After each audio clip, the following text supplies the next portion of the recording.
नमस्कार, राम राम। मैं आचार्य कुलदीप पांडे। आज ज्योतिष की पाठशाला में हम पढ़ेंगे लग्नेश। लग्नेश होता क्या है, लग्नेश का महत्व क्या है, लग्नेश करता क्या है, लग्नेश सोचता क्या है, आखिर जन्म कुंडली में लग्नेश का इतना ज्यादा महत्व क्यों है। तो सबसे पहले आप ये समझ लीजिए कि लग्नेश अब है लग्न का ईश। जो भी जन्म कुंडली होती है, जिसकी भी जन्म कुंडली होती है, किसी की भी जन्म कुंडली हो, उस जन्म कुंडली का लग्नेश वो जातक स्वयं होता है।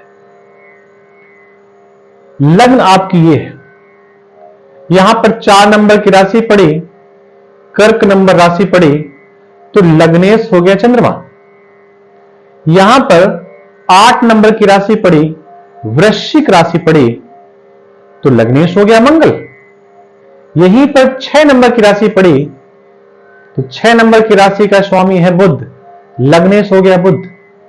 यहीं पर 9 नंबर की राशि पड़ी, 9 नंबर की राशि का स्वामी है गुरु, लग्नेश हो गया गुरु।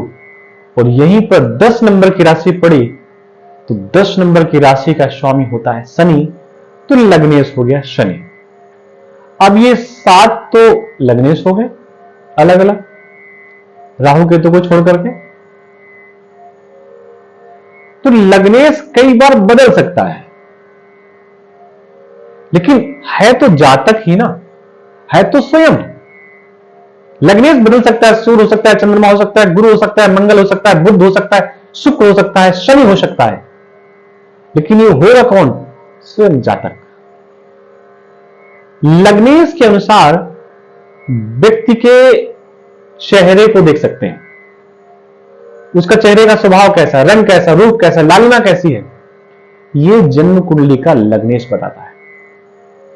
बहुत श्रेष्ठ जिनकी दृष्टि होती है, वो चेहरे को देख करके भाप लेते हैं कि लग्नेश कहां पर गया, लग्न को देख कौन कौन रहा है, या लग्न में कौन कौन से ग्रह पड़े हो सकते हैं। लग्नेश का बहुत बड़ा महत्व है।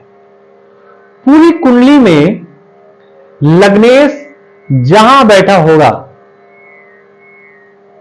व्यक्ति का पूरा दिमाग, मन, बुद्धि, शरीर की प्रत्येक प्रकृति वहीं पर टिकी होगी। यह लग्नेश का महत्व होता है।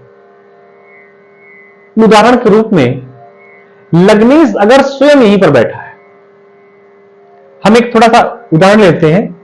यहां 5 नंबर की राशि पड़ी, लग्नेश हो गया आपका सूर्य, और सूर्य लग्न में बैठा है, तो यहां पर मैंने एक शब्द लिखा है तनु। तनु कहते हैं शरीर को। जातक पूरे जीवन अपने शरीर के बारे में सोचता रहेगा, मैं कैसा हूं, मैं कैसा दिखता हूं, मैं सुंदर दिखता हूं, नहीं दिखता हूं, और क्या कर लूं अपने बॉडी के लिए, और क्या अच्छा कर लूं, और कौन सा इत्र डाल लूं, और किस जिम में चला जाऊं, और कौन सी क्या यूज कर लूं कि मैं चमकने लगूं, दमकने लगूं। अगर लग्नेश यहां पर बैठा है तो लग्नेश अगर दूसरे भाव में बैठा है, दूसरा भाव धन का होता है। अब धन कई प्रकार का होता है, परिवार का भी धन होता है, वाणी का भी धन होता है। वो जो धन होता है जमा, वो तो होता ही होता है। पूरा जीवन व्यक्ति परिवार के बारे में सोचेगा, धन के बारे में सोचेगा, वाणी के बारे में सोचेगा, परिवार को और क्या सुख सुविधाएं दी जा सकती हैं, परिवार के लिए और क्या किया जा सकता है, और क्या मैं श्रेष्ठ कर सकता हूं अपनी भाषा को ठीक करने के लिए। यह लग्नेश का प्रभाव है। अगर वो तीसरे भाव में चला गया तो अपने भाई बहन बंधुओं, देखिए परिवार में ये भी आते हैं, लेकिन स्पेशली भाई बहन और जो भी ऐसे रिलेशन हैं, उनके बारे में व्यक्ति सोचेगा। अगर लग्नेश चौथे भाव में आ जाए, उदाहरण के रूप में ये सिंह लग्न की कुंडली है और सूर्य यहां पर बैठ जाए, चौथे भाव में सुख लिखा है, सब जगह सुख ढूंढेगा। अगर कहीं पर खड़े होकर के भोजन खाने की व्यवस्था है, उसने थाली तो पकड़ ली, लेकिन उसका दिमाग थाली से ज्यादा, भोजन से ज्यादा चेयर पे होगा, कहां पर बैठने की सुविधा मिल जाए, कहां पर सुविधा मिल जाए, कहां पर पंखा लगाओ, कहां पर एसी लगाओ, कहां पर बढ़िया सी लाइटिंग हो, कहां पर कुएं में कूड़े नहा रहे हो, सुख हमेशा ढूंढेगा। बस में चढ़ेगा तो तत्काल इसकी नजरें वहीं पड़ जाएंगी जो खाली जगह होगी, जहां पर उसको सुख मिल सके। चतुर्थ भाव में लग्नेश का प्रभाव है।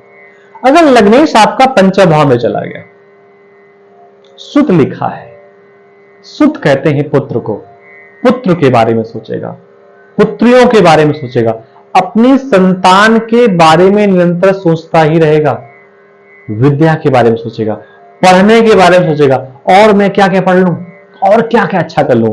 ये लग्नेश जब यहां पर जाएगा तो जातक का स्वभाव ऐसा होगा। अगर लग्नेश किसी कारण से छठवें भाव पर चला गया, यहां पर रोग, ऋण, शत्रु, भय आदि चीजें होती हैं, जातक बीमार रहेगा, डरा हुआ रहेगा, रोगी भी हो सकता है, कर्ज भी ले सकता है।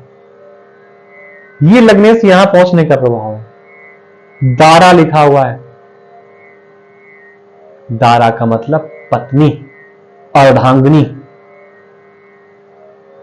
लग्नेश अगर यहां पर गया है तो माता, बहन, भाई, मित्र, बंधु, इन सबको त्याग करके जातक केवल और केवल पत्नी के बारे में सोचेगा, उसको कैसे सुख पहुंचाया जा सके, उसके लिए और मैं क्या कर दूं। तो जिन जातकों का लग्नेश सप्तम भाव में जाता है, ऐसे लोगों के साथ जिनका विवाह होता है वो बड़े खुश रहते हैं, बड़े हैप्पी रहते हैं, क्योंकि उनका जो पार्टनर होता है, उनका जिनके साथ वैवाहिक संबंध जुड़ा होता है, वो उन्हीं के बारे में सोचता रहता है, कैसे मैं इनको और सुख पहुंचाऊं। अगर लग्नेश आपका अष्टम भाव पे चला गया तो जातक खोजी प्रवृत्ति का होगा, कुछ नया करने का सोचेगा, रिसर्च करने का सोचेगा, मैं और क्या नया करूं, मैं वो करूं जो कोई ना कर पाए। लग्नेश अगर नवम भाव में चला गया, भाग्य भाव में चला गया, तो जातक भाग्य के भरोसे ज्यादा रहेगा। लग्नेश अगर दशम भाव पे जाता है, बहुत शुभ स्थिति होती है, निरंतर कर्म करेगा, खाली नहीं बैठेगा, रात दिन कार्य करने के बाद सोचेगा और मैं क्या क्या अच्छा कर लूं, और क्या श्रेष्ठ मैं कर लूं। यह लग्नेश का दशम भाव में जाने का परिणाम होता है। कहीं लग्नेश अगर 11वें भाव में चला गया, आय के नए नए स्रोत तलाशने का प्रयास करेगा। और क्या करूं, जैसे आय बढ़ जाए, इनकम बढ़ जाए, गेन बढ़ जाए, कई जगह से आय आने लगे, कर्म भले ही ना करे लेकिन इनकम आनी चाहिए, ढेर सारी इनकम आनी चाहिए। लग्नेश अगर द्वादश भाव में चला गया, व्यय भाव में चला गया, तो ऐसे लोग उल्टी जेब करके खर्च करने वाले होते हैं। यह स्वभाव होता है लग्नेश का अलग अलग भाव में जाने का प्रभाव। अगले संस्करण पर हम लेंगे लग्नेश किन किन ग्रहों से मिलकर के कार्य कर रहा है, किन ग्रहों से मिल रहा है, किन से देखा जा रहा है, उसके बारे में संबंध में चर्चा करेंगे। आज के संस्करण में इतना ही। चैनल पर पहली बार आए हो तो सब्सक्राइब जरूर कर लें। आप सबको नमस्कार, राम राम।